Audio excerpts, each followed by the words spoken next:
kita ini diciptakan Allah tujuannya untuk menghambakan diri kepada Allah Subhanahu wa taala.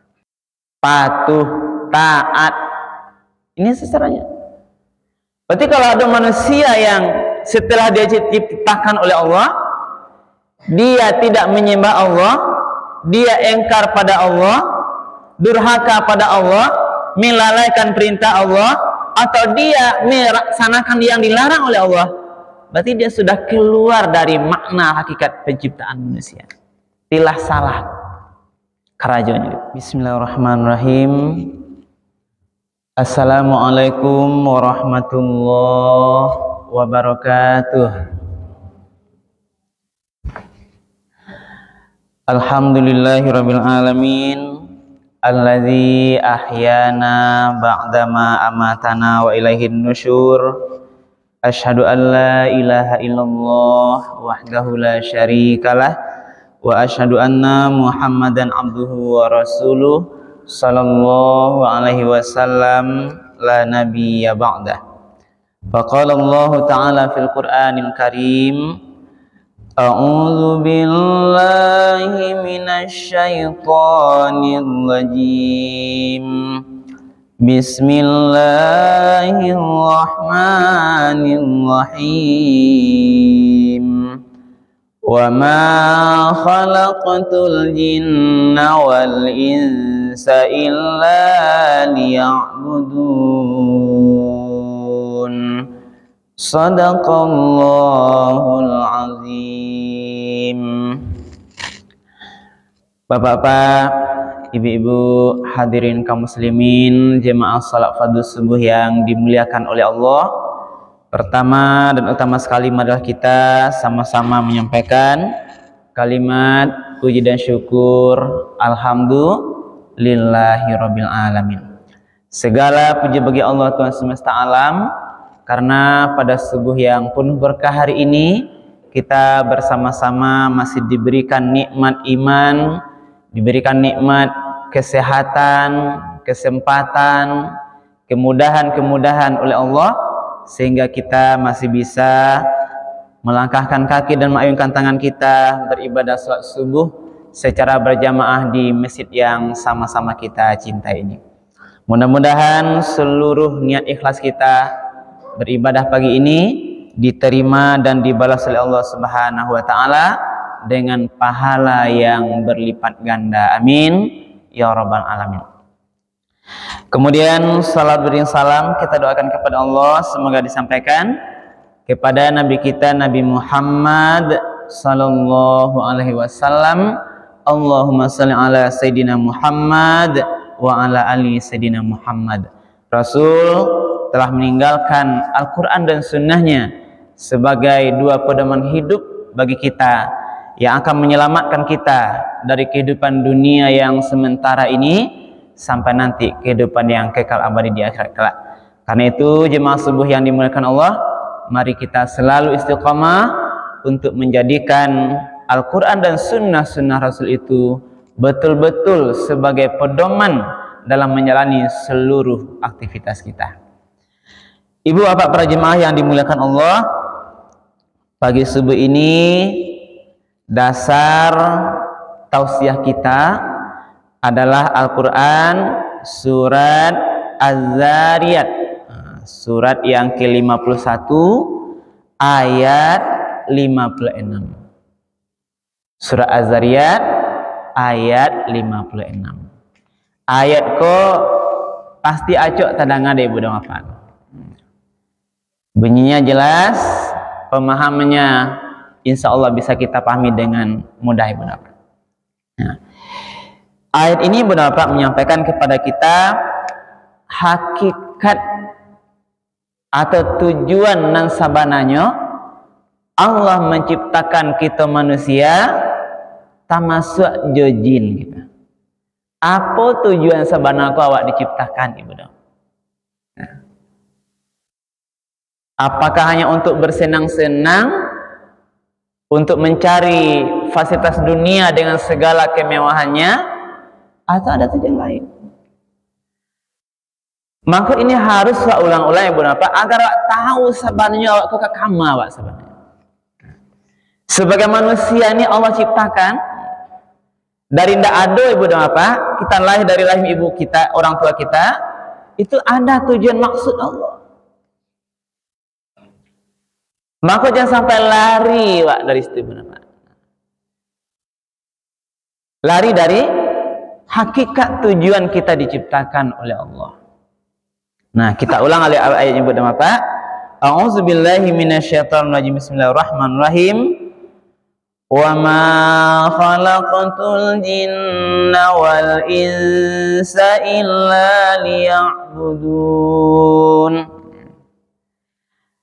Dan tidaklah aku ciptakan jin dan manusia itu kecuali untuk mengabdi kepadaku, kecuali untuk menyembah kepadaku, kecuali untuk taat kepadaku dalam seluruh aktivitasnya. Nah, ini bu, dilihat untuk menyembah pada Allah, untuk mengabdi, menghambakan diri. Inilah dasar mungkin konsep pemahaman tauhid kita ibu bapak. Jadi apa maksudnya ibu bapak adalah kita ini diciptakan Allah tujuannya untuk menghambakan diri kepada Allah Subhanahu wa taala. Patuh, taat. Ini sasarannya.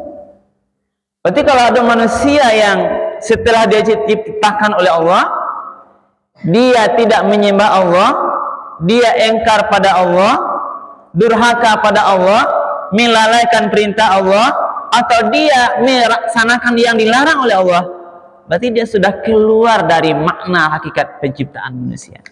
Tilah salah kerajaan itu.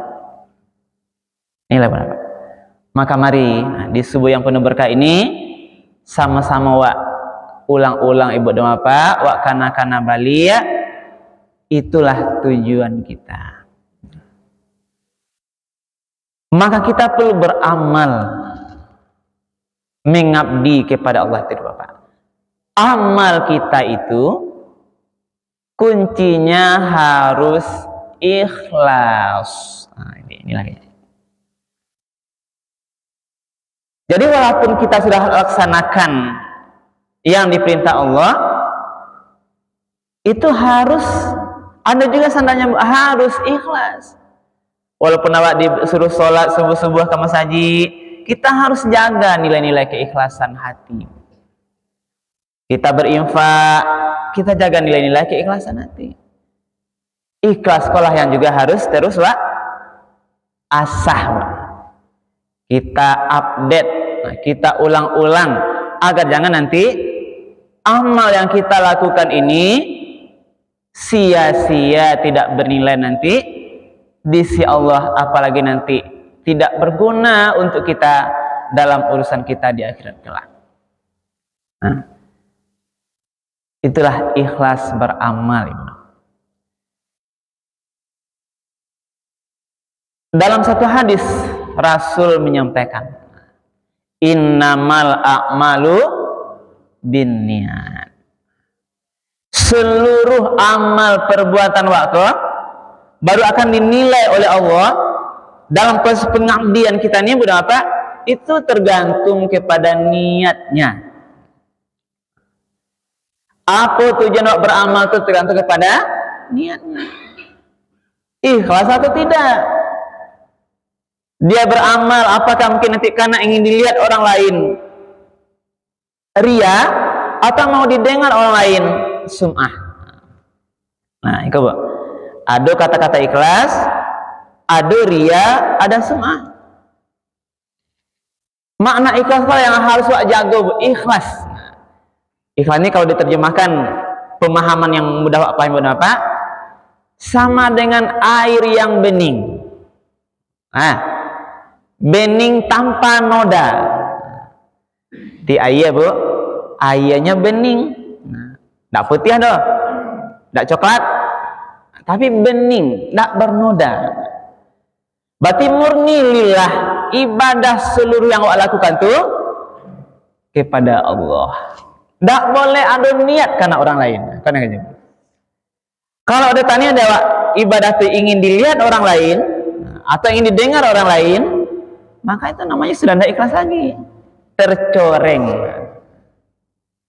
Inilah namanya ikhlas, itu adalah ikhlas air yang bening, sama dengan gambarnya tanpa noda, tidak bercampur, ya betul-betul bening, barasia. Kalau yang aku jaga hati aku barasia beribadah betul-betul hanya karena Allah, tidak ada bercampur kata tidur kepada orang lain. Kalau ingin dilihat, kita berinfak sedekah, tanya dia tiawa ingin dilihat orang lain, kita berinfak. Itu namanya sudah riya. Atau ingin didengar. Ingin didengar kau mungkin contoh yang mudah, Bu. Itu bagi semua orang. Termasuk juga mungkin imam. Imam contohnya Bu ya, maghrib dibaca rancak-rancak. Baca Al-Fatihah contohnya kan. Bismillahirrahmanirrahim. Ini contoh Bu. Beko sudah sholat, ada jemaah tak mengecek, Ustaz, alhamdulillah nih sanang menanga imam Ustaz, contoh Pak. Karena dia merasa senang ya Mak ya, beko isa ditambah cangkoknya seketek Mak, karena ingin dengan orang lain. Tadi kan standar Bismillahirrahmanirrahim. Beko pas isa imam alia ditambah cangkoknya seketek karena ingin didengar lebih rancak orang lain. Dipanjang seketek. Bismillahirrahmanirrahim. Tambah seketek. Rancak Bu, rancak. Tapi karena niat tadi mungkin imam tuh ditambah rancaknya ingin didengar oleh jemaah, dapat pujian, ikhlasanlah. Ini contoh. Itu imam Bu. Apalagi kita pakai di luar. Maka hadis Ibu dapat innamal a'malu binniyat, seluruh amal kau tergantung niatnya, fa innamal likulli imri'in ma nawa. Maka seluruh amalan kau baru akan dinilai oleh Allah Ibu dapat, itu tergantung niatnya. Ada orang beramal ingin dilihat orang lain, itu tidak ikhlas tapi namanya pencitraan. Itu maksudnya ya, beramal karena ingin dilihat orang lain, masyarakat lain, pencitraan. Berinfak di mana-mana Bu, bangun itu disorot kameranya, disebar media sosial, itulah ragu ikhlas Ibu dapat. Nah maka ada Ibu dapat dalam sebuah kisah, ini pemahaman kita, ini menerangkan hadis innamal a'malu binniyat ini Bu. Nabi pernah menceritakan kisah seseorang pemuda yang dia ingin bersedekah. Maka pada suatu malam dia berdoa pada Allah, ya Allah, datangkanlah kepadaku seseorang yang nanti bisa aku berikan sedekah. 3 malam betul tribuna. Pada hari pertama, pada suatu malam datang seorang laki-laki, dia ingin sedekah di sebuah kampung, kasih sedekah dengan uangnya. Lalu besok paginya masyarakat bercerita Bu, heboh kan? Apa katanya Bu? Bahwa seorang pencuri sudah mendapatkan sedekah dari seseorang. Yang bagi sedekah kok tidak tahu kan Bu? Rupanya dia bagi sedekah kok orang pencuri pencilo Ibu. Lalu ada di hatinya gak kecewanya Bu, yang bersedekah kok. Kecewa karena rupanya salah hagiah nan tagiah kok pencuri. Ini ceritanya Bu ya. Malam besok berdoa balik. Ya Allah, berikanlah aku, datangkanlah kepadaku seorang yang bisa aku sedekah kepada dia. Lalu tiba seorang perempuan, padanya dia beri sedekah Bu dengan uangnya. Besok pagi masyarakat balik. Terjadi cerita di masyarakat, rupanya seorang perempuan pezina lah mendapat sedekah. Sampai ke telingonya Bu apa? Tai buatinya boleh ende salah hagiah lah balik rupanya. Awak mage pitika perempuan pezina rupanya. Malam ketiga nyurang balik, ya Allah, datangkanlah padaku seorang yang bisa kuberikan sedekah pada dia dengan baik. Tiba apa balik bu seorang laki-laki. Tiba dia kayaknya sedekah dengan diam saja nyapainya lagi. Besok tahu lihat. Nah, ketahuan malah bu. Apa kata orang-orang bercerita bu? Orang kaya sudah mendapat sedekah malam tadi. Kadang-kadang balik apa? Rupanya ibu lati balik nih. Manya sawai. Kai buati rupanya nandega sedekah kok. Orang kaya rupanya. Lalu pada malam berikutnya bu, dia tidur bermimpi atas izin Allah didatangkan malaikat menyampaikan kepada dia bahwa ndak usah bersedih hati. Ketiga sedekahmu itu diterima oleh Allah. Yang pertama kau berikan sedekah kepada orang pencuri, itu sudah betul, karena dengan sedekahmu kepada pencuri itulah maka orang pencuri sehari itu tidak lagi mencuri dia karena sudah ada uangnya gitu. Ya mak? Karena tidak ada fitir ya kan? Karena dia mencuri kadang-kadang tidak ada uangnya. Sehingga dia sudah terjaga dari pencurian walaupun mungkin satu hari itu. Hari kedua yang kau bersedekah kepada orang pezina itu sudah diterima Allah. Kenapa? Karena pezina yang kau beri sedekah itu pada hari itu juga dia sudah menjaga dirinya tidak lagi berzina karena sudah punya uang, tidak perlu dia berzina lagi karena sudah punya uang. Lalu yang ketiga engkau bersedekah kepada orang kaya, itu tidak masuk sudah tepat karena dengan sedekahmu pada orang kaya itulah menyadarkan diri orang kaya agar dia tidak kikir dengan hartanya. Ini disampaikan, ini ceritakan Nabi Sulaiman. Berarti bagaimana Ibu Napa? Yang penting ikhlaskan saja sedekah. Tidak perlu pikirkan siapa menerima, apakah dia pencuri, apakah dia wanita pezina, atau dia orang kaya.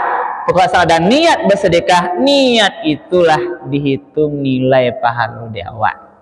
Ya Ibu, lejaleh Bu, lalu lejaleh Bu, ini gambarnya. Nah, jadi inilah mana keikhlasan. Kalau yang harus jago ya Pak Haji dalam seluruh aktivitas kita. Innamal a'malu binniyat. Kita disuruh ikhlas. Nah, maka ada kali lain wa ma umiru illa liya'budullaha mukhlishina lahuddin. Tidaklah dia diperintahkan untuk menyembah kepada Allah itu dalam kondisi dia harus ikhlas dan juga karena ketaatan kepada agama. Mukhlisin. Inilah Ibu Napa. Intinya tadi pemahaman kita perlu menjaga nilai-nilai keikhlasan ini dalam seluruh amal ibadah aktivitas yang kita lakukan. Termasuk pagi ini, karena ikhlas inilah nilai tertinggi kekuatan seorang manusia. Kalau ikhlas, karajo yang baik itu pasti ringan. Nah, ya Bu. Nah, kerja yang berat, ibadah yang berat, kalau kita betul-betul ikhlas, ridho, ikhlas hati kok, lapang bening dia karena Allah Subhanahu wa taala Ibu Bapak, maka itu tidak akan berat rasanya. Subuh ini Ibu Bapak, kalau tidak ikhlas, tidak bisa Pak ke masjid. Kuat diri kita. Berpuasa Ibu sunat, puasa sunat itu Ibu Bapak, Kamis Senin itu, kalau tidak ada rasa ikhlas di hati, lillah karena Allah, maka seluruh perkara-perkara itu akan menjadi berat kita lakukan. Maka mari Ibu Bapak, di subuh kita yang penuh berkah ini kita ingatkan, yang pertama tadi konsep penciptaan kita manusia ini, bahwa Allah mengatakan wa ma khalaqtul jinna wal insa illa liya'budun. Allah tidak ciptakan kita jin dan manusia ini, maksudnya Ibu Bapak, Allah tidak ciptakan jin dan kita manusia ini kecuali untuk menyembah kepada Allah. Maka mari di sisa umur yang tak berapa lamanya nih Ibu Bapak, kita mengabdi pada Allah, taat perintah Allah, jauh semua larang Allah, dan ketaatan itu kita lakukan dengan ikhlas semata-mata hanya lillahi ta'ala, karena Allah Subhanahu wa ta'ala. Kita jauhkan diri dari ibadah yang riya. Tidak perlu kita, tidak butuh kita pujian orang lain. Kalau berinfak sedekah Ibu Bapak tidak perlu pujian orang lain, bahkan itu mengganggu apa Bu? Merusak ibadah. Kalau bersedekah Ibu Bapak biarlah orang lain tidak tahu gitu. Ya kan orang tahu lah, pulang orang sadonya masuk ambil tiket kecil itu Bu. Biar orang tidak tahu. Agar lebih menjaga hati kita agar tidak nanti ria Ibu. Tapi kalaupun tidak bisa kita elakkan beribadah, memberikan sedekah, orang lain melihat, harus kuatkan hati. Jangan sampai hati ini badata istilahnya Bu, taraso sanangnya ingin dipuji orang lain sehingga ria, atau ingin didengar orang lain, namanya sum'ah. Mari kita jaga kemurnian keikhlasan seluruh ibadah kita. Mudah-mudahan ibadah yang lakukan karena ikhlas itu Ibu dan Bapak diterima dan dibalas oleh Allah Subhanahu wa taala, bermanfaat untuk kita besok sebagai modal amal ibadah yang memurahkan kita nanti dalam urusan akhirat kita, sehingga dunia akhirat awak selamat. Dunia kita nanti kita kembali kepada Allah dalam keadaan husnul khotimah, dan nanti di akhirat kita dimasukkan ke dalam surganya. Amin, amin ya rabbal alamin. Demikian Ibu dan Bapak yang dapat kita sampaikan, mudah-mudahan bermanfaat dan menjadi tambahan amal ibadah bagi kami yang menyampaikan. Subhanakallah bihamdika asyhadu an la ilaha illa anta astaghfiruka wa atubu ilaik. Billahi taufiq wal hidayah. Wassalamualaikum warahmatullahi wabarakatuh.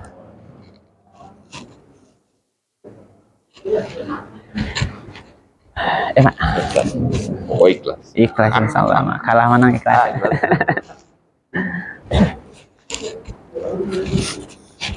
Baik. Ya, Pak.